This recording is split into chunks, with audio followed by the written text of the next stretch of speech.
Ahora sí. Casi les digo, avísenme que grabe, que se vea el iconito de grabar, pero me olvidé. Bueno, significativo en el sentido psicológico, o sea, que haya esquemas de acción del pibe para poder interpretar los conocimientos que se están transmitiendo. Y también lo que se llamó una pedagogía de la espera, inclusive hasta los inicios de los 80, cuando empezó todo lo que tenga que ver con la psicogénesis de la lengua escrita, era el maestro no intervenía porque hay que esperar que madure como si fuera una manzana o una fruta o un objeto de naturaleza, que el pibe madure para que lo aprenda por sí mismo. Y claramente objetos conceptuales como la lengua escrita y todos los conocimientos escolares no lo puede aprender por sí solo, ¿no? Tiene que haber un adulto que vaya monitoreando y dirigiendo ese avance en el desarrollo y en los aprendizajes. Se extrapolaron también determinadas cuestiones en el currículum, de la teoría genética en el currículum. César Coll dice que, por ejemplo, ciertos objetivos educativos, como por ejemplo, a determinada edad, también lo refería antes, a determinada edad alcanzar determinados resultados. Yo me acuerdo que allá por esa época trabajaba soy maestra jardinera, como se le decía en aquella época, ahora son profesoras iniciales, pero bueno, en jardín de infantes teníamos una currícula que en la salita de 3 tenían que, por ejemplo, seriar 3 objetos, grande, mediano y chico. En la salita de 4 hasta 5 objetos y en la salita de 5 los 10 objetos. Estas eran las situaciones experimentales que utilizaba Piaget sobre las seriaciones que ustedes habrán visto en su momento o recordarán cuando cursaron psicología y epistemología y psicología genética. Bueno, los contenidos del aprendizaje, como por ejemplo llegar al estadio de operaciones concretas, o sea, todo estaba regido por extrapolar ciertas cuestiones que Piaget lo explicaba a los fines epistemológicos como contenidos escolares, los componentes del currículum. En síntesis, en líneas muy generales, le podemos decir que tres grandes aportes de la psicología genética que sirven también en el campo escolar es reconocer que los errores son sistemáticos, el ejemplo de los verbos, por ejemplo, que obedecen a cierta lógica infantil y que no son errores. No cualquier error son errores sistemáticos ni constructivos, pero por ejemplo, el ejemplo de los verbos es claramente una manera en la que podemos inferir la lógica infantil. También valorar las ideas de los pibes, que son originales, que pueden no coincidir, muchas veces las iniciales no coinciden con la lógica con las hipótesis adultas o las reales, o consideramos reales o verdaderas, pero que sí tienen una lógica para su construcción, su desarrollo cognitivo del momento en que esté. Y las investigaciones sobre conceptualizaciones, tanto de la lengua escrita, la matemática, son aportes esenciales a partir de los trabajos post-piagetianos, que fue que se empezaron a realizar investigaciones sobre las experiencias, sobre las ideas previas, sobre el cambio cognitivo, el cambio conceptual, que son contenidos que se van a ver más avanzada la materia. Y acá claramente no me quiero extender demasiado en la teoría sociohistórica porque la van a ver más a fondo en el práctico, pero también hacemos un pantallazo de la sociohistórica. Así como yo decía en un principio que el objetivo de Piaget era estudiar cómo se pasa de un estado de menor conocimiento a un estado de mayor conocimiento. Para Vygotsky la pregunta, si lo tenemos que formular en preguntas, cómo se pasa del cachorro humano a sujeto cultural, ¿sí? Cómo es la transformación de ese cachorro humano, o sea, la línea claramente más natural, a cómo se accede a los procesos psicológicos superiores.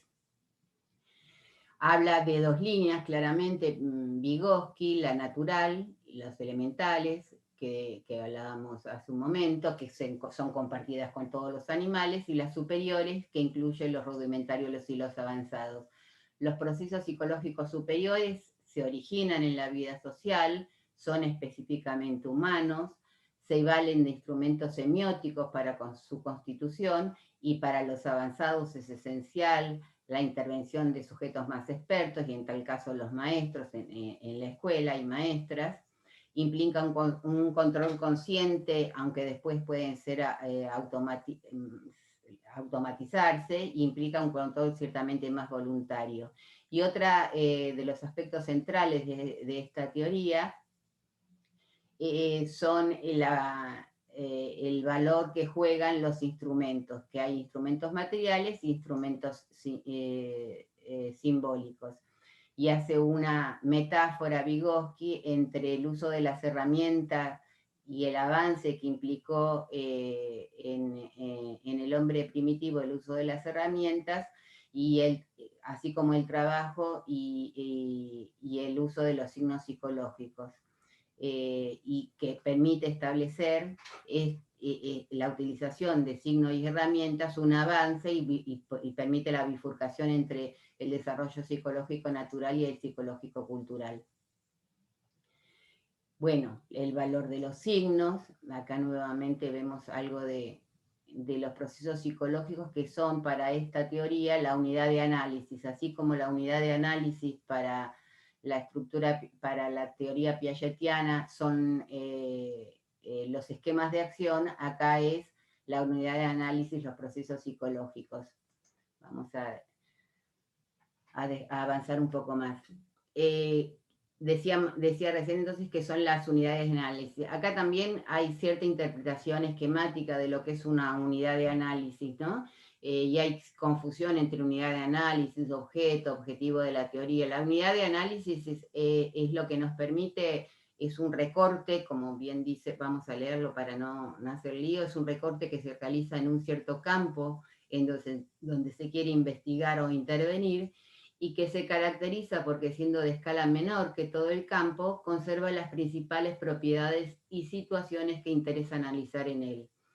El problema entonces crucial para definir las unidades o la unidad de análisis que permita abordar el aprendizaje escolar es definir el recorte de escala adecuado sin perder aspectos fundamentales de este tipo de aprendizaje, ¿sí? Sin perder la esencia y la especificidad del aprendizaje escolar.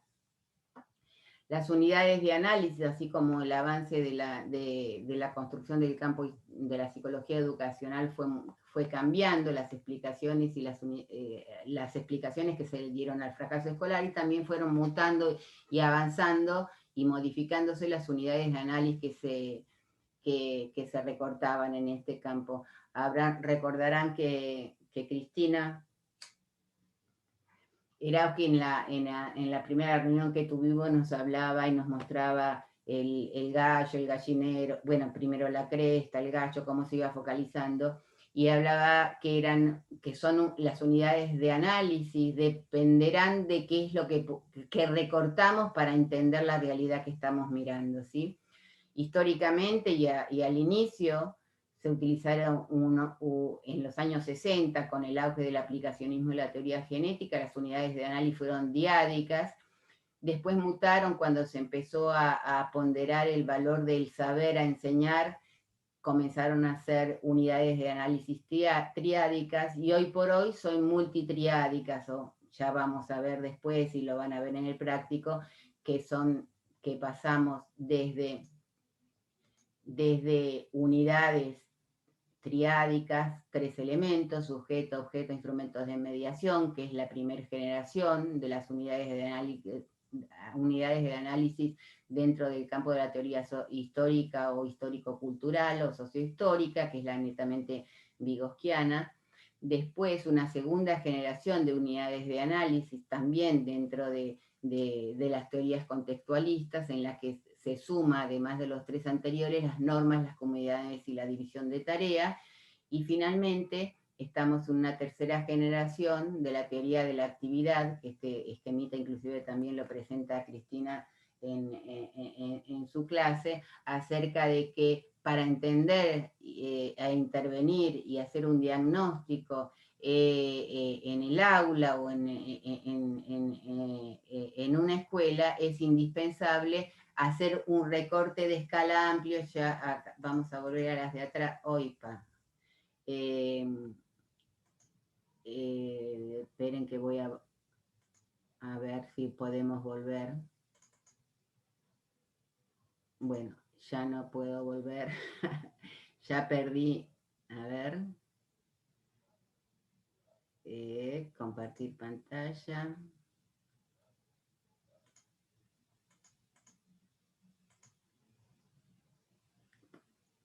Bueno, no estoy compartiendo lo negro, ¿verdad?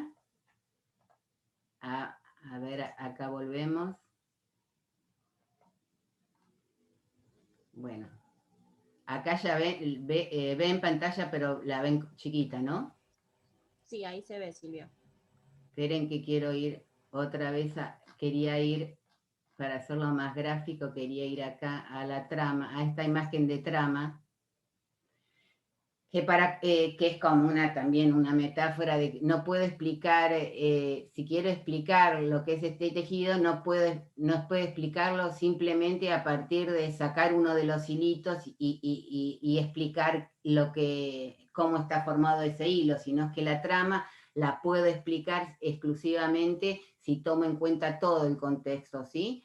Por eso, a ver si, es que al verlo así no tengo chance de que el contexto, entonces, para la teoría psicogenética y este giro contextualista, el contexto no es algo que incide o que rodea, sino que es algo inherente a la forma en que se va a realizar el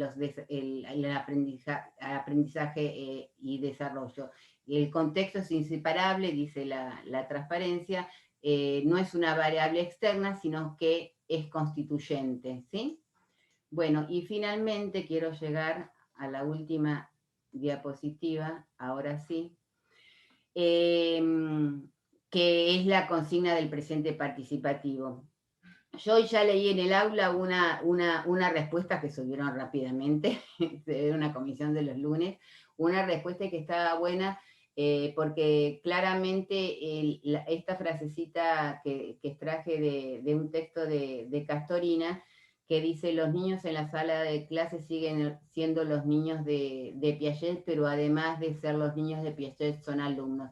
Me pareció que es una buena síntesis de lo que nos interesa en este teórico, que es reconocer justamente que hay aspectos fructíferos de la teoría, como las invariantes funcionales, que implican una génesis artificial, que siguen siendo fructíferas para interpretar los aprendizajes escolares, ¿sí? Pero que a su vez, al ser alumnos, están condicionados por los determinantes duros, por el dispositivo escolar, por el carácter político de la escolarización, bueno, por todo esto que vieron en las otras clases, pero sigue siendo interesante o posible, inclusive, por ejemplo, Gili habla sobre el conflicto sociocognitivo, en la que Gili es un autor post-piagetiano, es cómo la interacción con los pares llega a producir o provocar o promover aprendizajes en los otros. Casi lo podíamos parangonar con el andamiaje y la zona de desarrollo próximo de la que nos habla la teoría sociohistórica, ¿no? Entonces, en esta consigna, me parece que es breve, pero les permite articular a los pibes y pibas que la respondan estos dos aspectos, lo funcional de las invariantes, que son artificiales, no son naturales, sino que están modificadas por estos condicionantes de todo lo que tenga que ver con lo escolar. Bueno, no sé en qué tiempo vamos, a ver, voy a mirar. Estamos con buen tiempo porque quisiera entonces que hablemos un poco, así yo me callo un tanto porque ya los mareé, y que, bueno, que hablemos sobre las dudas que tengan, si tienen alguna duda, sobre cómo inclusive podemos retomar inclusive lo que yo preguntaba a algunos al principio, cómo se están sintiendo con las respuestas que van dando los alumnos, y también pensemos que a esta altura ya estamos en la bisagra de la mitad hasta que llegue la sistematización del parcial. Entonces también está bueno que no se vayan demorando y que sean estos aprendizajes que van haciendo los cursantes estén más o menos ya afianzados y que tengan una jerga psicoeducativa un poco más aceitada para poder hacer un buen trabajo cuando tengan la necesidad de sistematizar su trabajo, sus aprendizajes en el trabajo domiciliario que va a ser en la semana 8. O sea, nos queda esta clase y otras 2 más. La próxima centralmente sobre teoría sociohistórica y la otra sobre fracaso escolar. Bueno, no hablo más. A ver, dudas, preguntas.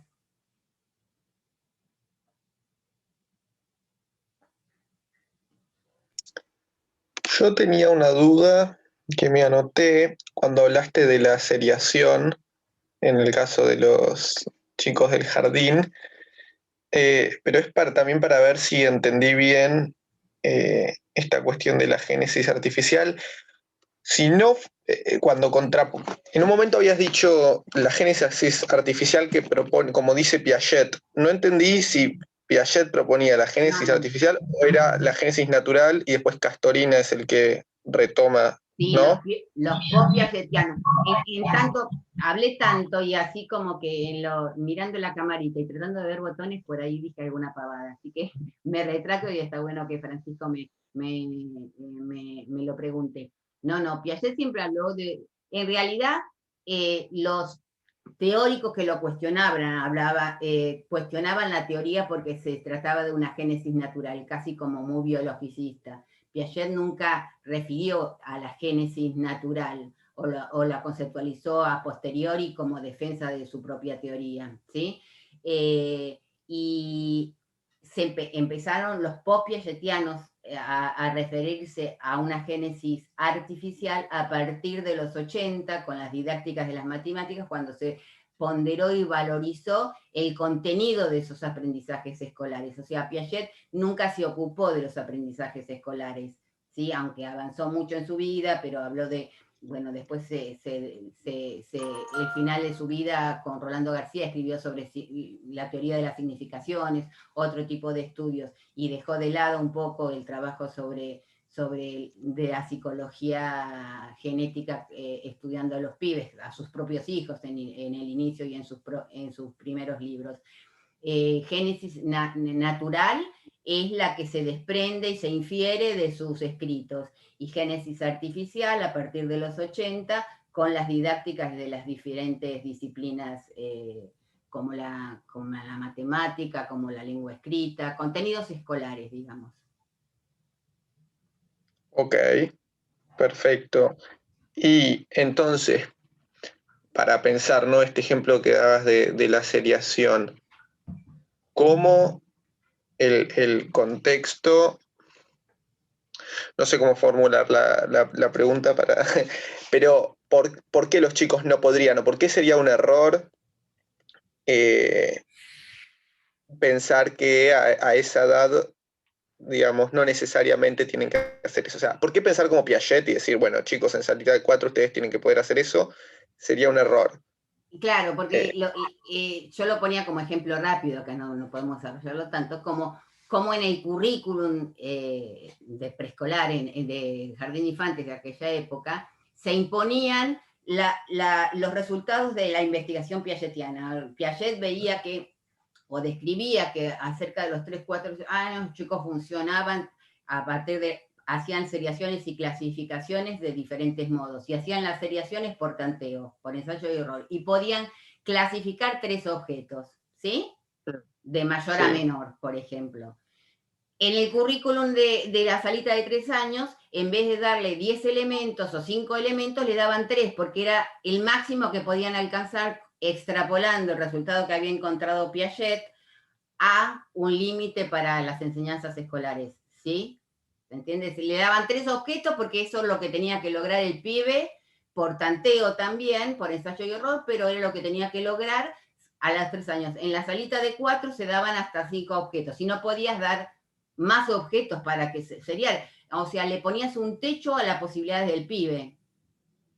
Ah, ahí está el problema, digamos. Yo me acuerdo cuando yo tuve que pasar a primer grado, que te hacían cortar con una tijerita por una línea que era curva. Pero eso definía si pasabas a primero o no, porque casi obraba como predictor de tu cociente intelectual. Claro, es que Claro. en el sentido, por ejemplo, en la lengua escrita, por ejemplo, hasta Emilia Ferreiro, claramente piagetiana, en los años 80, la lengua escrita era una destreza de saber escuchar y de tener una buena psicomotricidad. Estaban los cuadernillos de aprestamiento, se llamaba, que lo que hacían era que los pibes tenían que seguir una línea como olas del mar para empezar a modificar, para empezar a desarrollar su motricidad fina, ¿sí? Una coordinación. Entonces, un pibe que escuchaba bien y que tenía una buena motricidad podía llegar a aprender a escribir. Y claramente Emilia Ferreiro nos enseñó que escribir no tiene nada que ver con poder escuchar bien o manejar bien el lápiz, digamos, sino que es todo un proceso de conceptualización, de poder discriminar los aspectos, que el sistema de escritura es el sistema de representación de la lengua oral, que la lengua oral, si bien es un continuo, en la escritura hay segmentaciones, que lo que se puede escribir es todo lo que vamos hablando con determinadas, digamos, antes, por ejemplo, volviendo a esto, en esa época del aprestamiento era, o se empezaba a enseñar a leer y a escribir a partir de lo que se suponía desde el adulto que era fácil para el pibe, que era, por ejemplo, ese oso se asoma, o mamá amasa la masa, a partir de las palabras generadoras que se llamaba, ¿sí? Era, entonces enseñamos pocas letras, y así el pibe va a aprender a leer y escribir. Emilia Ferreiro lo que descubre es que justamente la repetición de grafías para los pibes es algo que está mal escrito, aunque no lo pueda interpretar todavía, ¿sí? Si se le preguntaba cómo hay, o sea, prima la hipótesis de cantidad mínima, que tiene que ser más de 3 letras, y la cantidad de variedad de grafías, ¿sí? Entonces, claramente, lo que Emilia Ferreiro estaba explicando como un proceso de desarrollo natural, de conceptualización de los pibes de la lengua escrita, sirvió para modificar la didáctica de la enseñanza de la lengua escrita, ¿sí? Lo mismo que pasó, bueno, con otros contenidos. No sé si explicaba. Y Livia, te corté para variar. Yo digo, hablen ustedes y me pongo a hablar yo. No, todo bien, todo bien. Me quedé pensando en esos tiempos, ¿no? Donde se aprendía por repetición. Hacías la letra E con lana, con yerba, con arroz. Eran hojas y hojas de letra E o letra A, ¿no? Porque también se aprendía a escribir practicando. Perdón, Livia, recién cuando comentabas lo de cortar con tijera por una curva, me acuerdo que en su momento a mí me hicieron hacer lo del punzón también. Ah, mira. Sí, creo que ahora ya tampoco. Ay, qué suerte, Denise, porque después que lo dije, pensé, esto denota edad y quedé como alguien de modé, aunque me Igual vea joven. todavía están los letramanía, los libros esos para Sí. seguir practicando. Por eso digo, mucho de esto todavía existe, aunque estemos superados, digamos. Igualmente yo pensaba en esto de la letra cursiva y con las tecnologías y que los chicos de tan chiquitos ya están con los teléfonos y demás, que bueno, que quizás con el tiempo desaparezca, digamos, de la currícula escolar, porque ven letra imprenta en todos lados, ¿no? La información y demás, bueno, ¿qué pasará con eso? Si seguirá dando o no, enseñando o no. Buenas preguntas. Sí, pero preguntás que la Digo, letra... más allá de... Sí, se enseñará la letra cursiva, decís. Claro, no, digo, estas modificaciones, ¿no? De lo que hablábamos recién, ¿no? De cómo se enseñaba y demás, bueno, ¿qué pasará con esto en la currícula escolar, ¿no? Con las nuevas tecnologías también. Sí, claramente lo tecnológico seguramente va a ir modificando tanto los contenidos escolares como la modalidad de enseñanza. Hoy ya se habla de modelos híbridos, ¿no? Escenarios híbridos. Inclusive esta pandemia también fue la que empujó claramente a los procesos de enseñanza en la virtualidad, digamos, que Claro. en la universidad, sobre todo en la de Quilmes, que se trabaja mucho lo virtual desde hace muchos años, había mucho debate de modalidad mixta, si no mixta, pero que no, que lo presencial es más válido que lo virtual. Ahora todos nos vimos empujados a la virtualidad, nos guste o no tanto, pero claramente el contexto nos llevó, nos traccionó a otra manera de enseñanza y que también es válida, y a lo mejor no es que una invalide la otra, ¿no? Sino es que se pueden justamente a lo mejor, bueno, integrar. Tomar lo mejor de cada una, ¿no? A futuro yo me imagino tomando lo mejor de cada una. Claramente el otro día estaba escuchando en un programa que existe en los sábados a la noche sobre las universidades, que me parece bueno, en C5. Y... ¿Sábado a la noche mirando un programa de universidad, Silvia?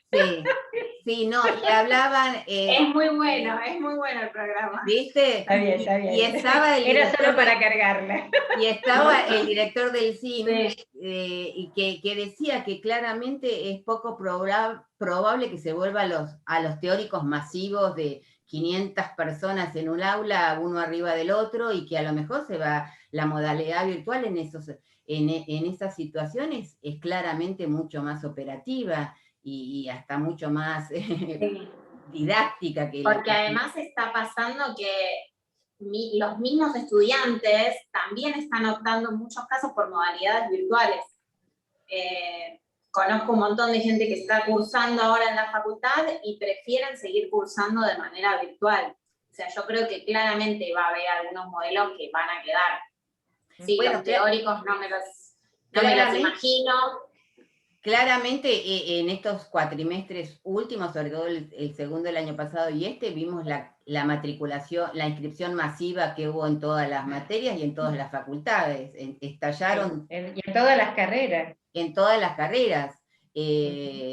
Claramente, nosotros, por ejemplo, en la virtual de Quilmes, más o menos seguimos teniendo la misma inscripción, que siempre fue mucha, pero los que estaban acostumbrados solo a presencial descubrieron esta modalidad y francamente es una alivianable en todo sentido. Se duplicaron números, Silvia, el profesorado de la facultad duplicó números, claro. Duplicó. Por eso decían esta persona del CIN que la virtualidad llegó para quedarse, y en las otras niveles de enseñanza mucho tiempo hace, desde los programas de Conectar Igualdad y todos esos, que se estimulaba el uso de los medios electrónicos y computadoras, y por eso la entrega de computadoras así, y había como mucha resistencia o que no sé, ahora los maestros y profesores nos vimos obligados a utilizar las herramientas y a tantear de cómo se van haciendo las cuestiones, y empezamos a usar Zoom y empezamos a usar tecnologías a las que teníamos acceso desde hace mucho, pero que no las utilizábamos para estos fines, ¿no? Así que, bueno, será cuestión de... Nos quedan 4 minutos, Silvia. Bueno, chicas, chicos, un placer de haber estado con ustedes. No sé si hay alguna pregunta más, algo que les interese. Tengo una pregunta, Silvia, sí. No sé si ahí se escucha. Sí, dale, Agostina. Nada, bueno, primero gracias por la clase, siempre es como súper bueno este espacio para despejar un montón de dudas. Gracias. Y la pregunta es más del orden, digamos, de cuestiones por ahí burocráticas. En cuanto a los estudiantes y las alumnas que van escribiendo en el foro, más allá de las diferentes profundidades que puedan tomar en la escritura, cuando responden, pero responden tarde, ¿cuántas veces pueden responder tarde? ¿Cómo se cuenta eso, digamos? Porque una cosa, qué sé yo, pusieron como tiempo hasta el domingo, y una cosa si la responden el lunes, otra cosa si pasan muchos más días. Eso no me había quedado claro. Yo lo voy poniendo como bien o lo que sea, y le pongo que entregó tarde, pero no sabía cómo seguir con eso. Sí, un poco decíamos al comienzo de que es importante que vayan haciendo seguimiento del tiempo y forma de entrega de tanto de los presentes participativos como de las actividades de prácticos, ¿no? Sí. Yo creo que con cada dupla de cada comisión, la pareja de docentes a cargo del aula, estipulen y expresen y expliciten ese contrato pedagógico con los pibes para decir hasta cuándo tienen tiempo, y está consignado, me parece, en el archivo de orientaciones de la cursada que puso Cristina al principio, que está al inicio del aula. No me acuerdo bien. No de lunes a lunes. Claro, de lunes hasta las 24 horas. Ese fue el límite que puso. Algunos pusieron inclusive el domingo, algunas comisiones pusieron el domingo, sí, que también está bueno, pero no recuerdo cómo punteaba, no sé si vos te acordás, Livia, cómo se punteaba, hasta cuánto tarde, hasta cuánto se lo consideraba. No, dijo que lo consignaran, pero nada más, no me acuerdo. Yo creo que estas son cosas que pueden, por ejemplo, en los Zoom, cuando tengan, reafirmar, ¿no? Tratar de decirles, miren, que si se retrasan más de 2 días, no sé, el plazo que ustedes acuerden con el ayudante, un plazo para que no se cuelguen, porque sí, en algunas comisiones estoy viendo que están poniendo los presentes de la semana 1, de la semana 2, y eso la verdad que no ayuda ni a ustedes en el trabajo cotidiano, ni a ellos en los avances de los aprendizajes, pero que sepan que el tiempo en que entregan también va a ayudar a ponderar la calificación final, que va a estar redondeada por el parcial, por la entrega de los trabajos y el coloquio, ¿sí? No recuerdo bien si están los plazos establecidos, si no lo disponen ustedes. A mí se me hace un plazo razonable 3-4 días después. No sé qué. Silvia, tal vez, no sé, sirva esta idea que aporto. En la comisión que compartimos con Silvia Mayorana, lo que hacemos es en el espacio de Zoom, tal vez consultar si alguien, particularmente hasta ahora no sucedió, pero hubo una persona que, por ejemplo, el primer presente participativo no lo entregó, y sí había entregado el segundo. Entonces le consultamos y le dijimos, bueno, mirá, si lo haces durante este fin de semana, todavía como que lo tomamos. Como voy llevando el registro semana a semana, también se puede como aprovechar esto que vos decías, el espacio de Zoom, como para decir, bueno, si alguien quiere aprovechar la oportunidad, no sé, 2 días, 3 más, y después sí, ya cerramos. Sí, en el caso de Santiago y Francisco, lo que hace Santiago, por ejemplo, es que cierra directamente el foro, o sea, baja en PDF, es así, Francisco, no sé qué lapso le da para bajar los... Sí, es así, pero nosotros lo que hacemos que nos es efectivo es mandar un mail a los que no entregaron el presente participativo. Recuerden que tienen 2 días más hasta que cerremos el foro. Y en general, si son 5 que no entregaron, 2 suben. Por lo menos un poquito más funciona. Ah, bueno, está bueno, eso. Recuerden que tienen la chance de mandar mensajes privados por dentro del aula a los alumnos